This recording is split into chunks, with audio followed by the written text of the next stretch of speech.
В эфире новости, в студии Анастасия Кобузева. Здравствуйте. Вот главные темы. В России растет число заболевших коронавирусом, а количество выздоровевших пациентов снижается. Последние цифры в этом выпуске. Правительство России расширило обязательства регионов по проблемам дольщиков.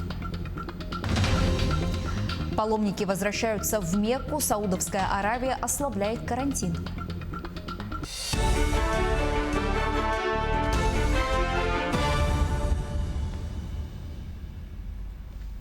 В России впервые с 15 мая выявили больше 10 тысяч инфицированных коронавирусом.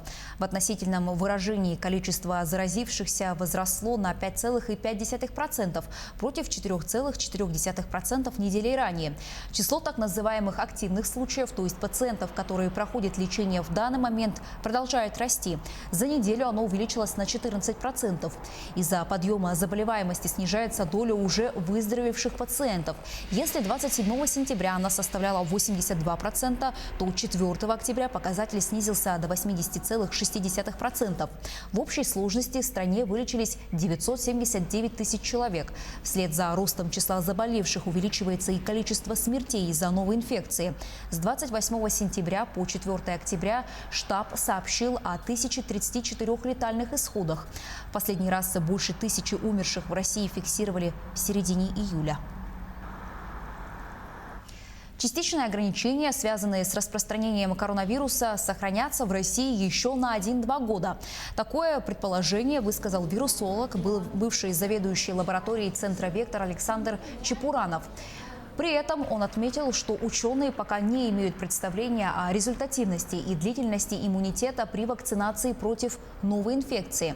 Пандемия затронула почти все страны мира. Всего, по данным Всемирной организации здравоохранения, зафиксировано более 34 миллионов случаев COVID-19, а число погибших превысило 1 миллион человек. Больше всего заболевших, согласно статистике университета Джона Хопкина, в США, Индии и Бразилии. 6 мер поддержки агросектора вошли в общий национальный антикризисный план. Он призван обеспечить восстановление занятости и доходов населения, говорится на сайте Госдумы. Среди утвержденных мер поддержки сельского хозяйства – увеличение доли госзакупок продукции у фермеров, субсидирование тарифов на перевозку овощной продукции, удобрений и семян для субъектов Дальнего Востока, а также отказ от пункта об отсутствии задолженности по налогам и сборам при соискании фермерами грантов в текущем году. Кроме того, на 1 год продлили сроки использования грантов на развитие малых хозяйств на селе. Также до года предложено продлить срок действующих краткосрочных кредитов и предоставлять отсрочку по выплате основного долга и процентов. Правительство расширило обязательства регионов по проблемам дольщиков. Отныне региональные власти должны отчитываться о защите прав пайщиков, купивших квартиры через жилищно-строительные кооперативы. Власти на местах будут также отчитываться о решении проблем пайщиков, которые приобрели квартиры через ЖСК. Соответствующее распоряжение подписал премьер-министр России Михаил Мишустин.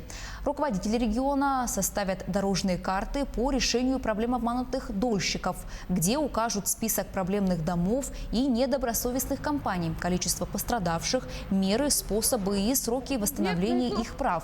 В дорожной карте появятся данные по квартирам, купленным через жилищно-строительный кооператив, пайщики которых также оказались обманутыми. Туда еще добавят сведения о нежилых помещениях, в частности, кладовках и машиноместах. Кроме того, новые технологии нотариата позволят дистанционно оформлять квартиры. В конце года вступает в силу закон, разрешающий проводить дистанционные сделки с участием нескольких нотариусов. Это позволит переоформить квартиру, находящуюся в другом регионе. Например, покупателю из Якутска и продавцу из Москвы будет не обязательно лично встречаться друг с другом. Особенно удобным новый формат может оказаться тем, кто давно уехал из родного города, а квартира в собственности осталась. Или жилье в другом регионе досталось в наследство. Сегодня, чтобы решить юридические вопросы с недвижимостью на другом конце страны, надо непосредственно ехать на место или оформлять доверенность на кого-то из местных. Таким образом, совершать сделку станет проще. В двухэтажном деревянном доме на улице Кальвица в Якутске обрушился потолок. Выяснилось, что он рухнул в одной квартире на втором этаже. Масштаб происшествия оценил мой коллега Юрий Осипов.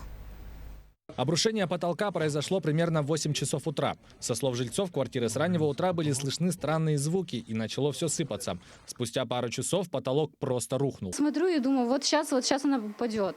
И уже видела, что потолок уже обваливался, и он упал. То есть пострадавших не было, мы как раз все спали. Было утро, поэтому воскресенье, поэтому, слава богу, никто не пострадал. Дети у нас были в другой вообще комнате. Мы сразу звонить в МЧС и очень быстро приехали. Потолок обрушился в коридоре квартиры. По словам соседей, с нижнего этажа грохот был просто ужасающий. Но шум был большой. Я удивился, что такое. Даже вот вышел, посмотрел, на кухне и так далее, нормально. Но это было, слышно было, что это сверху, наверху, на втором этаже. Как сообщили жильцы, дом построен еще в середине прошлого века и сегодня держится только на честном слове. Однако, несмотря на плачевное состояние, дом на данный момент так и не признан аварийным. Соседи говорят о том, что не раз обращались в управляющую компанию «Юнион», но их игнорировали. «Юнион» компания. Сколько заявок сделано было им неоднократно, звонков, чтобы крыша рушилась, я крышу сам... Она ее повело, шифер сыпется со второго, с крыши. Шифер сыпется. Это опасно для проходящих просто мимо людей. Жильцов тем более. Потолки обвисают. Каждый год делаем ремонт. Окна трещат. Дом садится, угол сел на полметра сел где-то, левый угол. По сообщению руководства управляющей компании «Юнион», на месте происшествия работала инспекция, и решения будут приняты только завтра.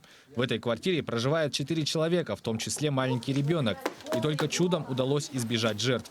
По факту обрушения будет проведена прокурорская проверка. Многоквартирный дом, где произошло обрушение части потолка, аварийным не признавался. В ходе проверки с привлечением специалистов уполномоченных органов будет дана оценка исполнению требований жилищного законодательства, в том числе полноты, законности и своевременности принятия мер органами местного самоуправления, управляющей компанией. По итогам проверки, при наличии оснований в отношении всех причастных к произошедшему будет принят комплекс мер прокурорского реагирования. Наш канал продолжит следить за развитием событий. Юрий Осипов, Григорий Охлопков, Якутск. Договор управления многоквартирным домом между управляющей организацией и собственниками помещений сможет считаться заключенным с момента назначения временной управляющей компании. В осеннюю сессию Госдума планирует рассмотреть во втором чтении соответствующие поправки в жилищный кодекс. Сегодня временную управляющую компанию в домах, жильцы которых не определились со способом управления, могут назначить местные власти на срок до 1 года. Порядок принятия такого решения регулируется правительством России. Однако собственники, не определившие управляющую компанию по разным причинам, могут не заключить договор с назначенной им организацией. В связи с этим правительство предлагает считать такой договор заключенным с того дня, когда муниципалитет примет решение об определении управляющей организации. Завершается асфальтирование внутриквартальных территорий Якутска. Общая площадь работ более 15 километров. Уже завершены работы на участке подводящей дороги к республиканской больнице номер 2. Закончили и асфальтирование переулка Бурнашова. В рамках муниципальной программы формирования современной городской среды асфальт площадью 5000 квадратных метров уложили на территории Якутской республиканской клинической больницы. Общая сумма работ составила 15 миллионов рублей. Также на территории больницы проведено устройство тротуаров и бордюров. В том числе заасфальтировали участок улицы Феликса Кона. Закрытые границы, отмененные рейсы и всемирная кампания «Оставайтесь дома».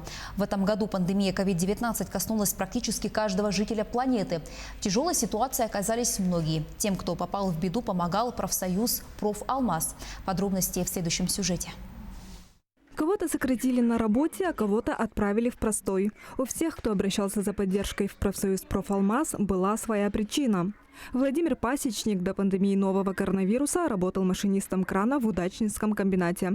Так получилось, что сокращения на предприятии коснулись и его. С просьбой помочь найти ему новую работу обратился в «Профалмаз». В профсоюз надо вступать, потому как не знаем законов, всяких этих новых поправок, новшеств. Обращаемся в профсоюз помогает. Так что желаю вступать в профсоюз. Лучше там быть, чем нигде.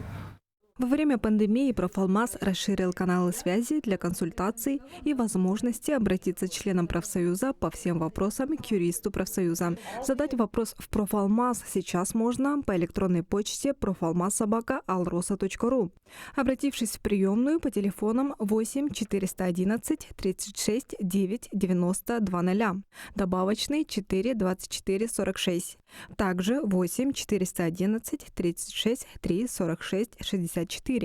Когда на предприятии встает вопрос о сокращении, организуется комиссия по определению преимущественного права. В нее привлекаются председатели первичных профсоюзных организаций. Решая, кого все же оставить, комиссия учитывает несколько факторов. Проходит очень много заседаний по преимущественному праву оставления на работе, где также мы рассматриваем людей, которые состоят в профсоюзе, и они пользуются преимущественным правом из-за того, что они являются членами профсоюза, они имеют преимущественное право оставления на работе.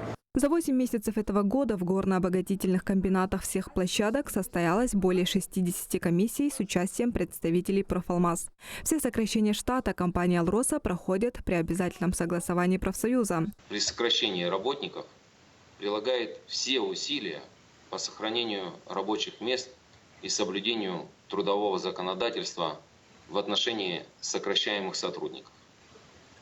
Эта работа способствовала тому, что по итогам 8 месяцев более 50 работников горно-обогатительных комбинатов на всех площадках смогли остаться на своих рабочих местах. Пандемия COVID-19 еще не закончилась. Сегодня Профалмаз продолжает оказывать правовую поддержку членам профсоюза. Также продолжается работа по оказанию материальной помощи в первично-профсоюзных организациях. Анна Винокурова, Роман Ларин, Денис Сиротин, телеканал «Алмазный край». Первые паломники стали возвращаться в Мекку после того, как власти Саудовской Аравии сняли запрет на посещение святых мест ислама.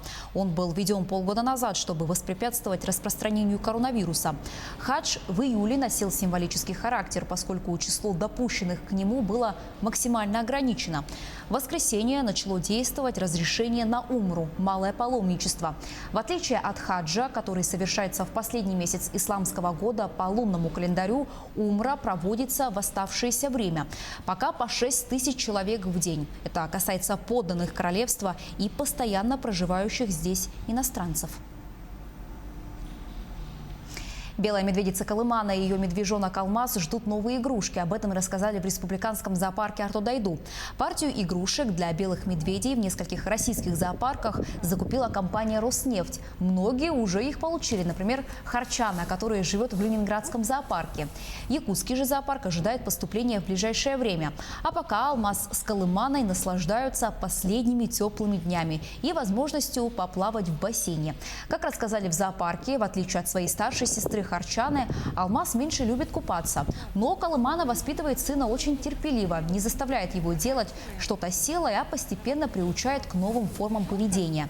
Напомним, белый медвежонок Алмаз – второй детеныш пары белых медведей Колыманы и Ломоносова. Он родился в декабре прошлого года, а в октябре ему исполнится 10 месяцев. На этом пока все. Оставайтесь с нами.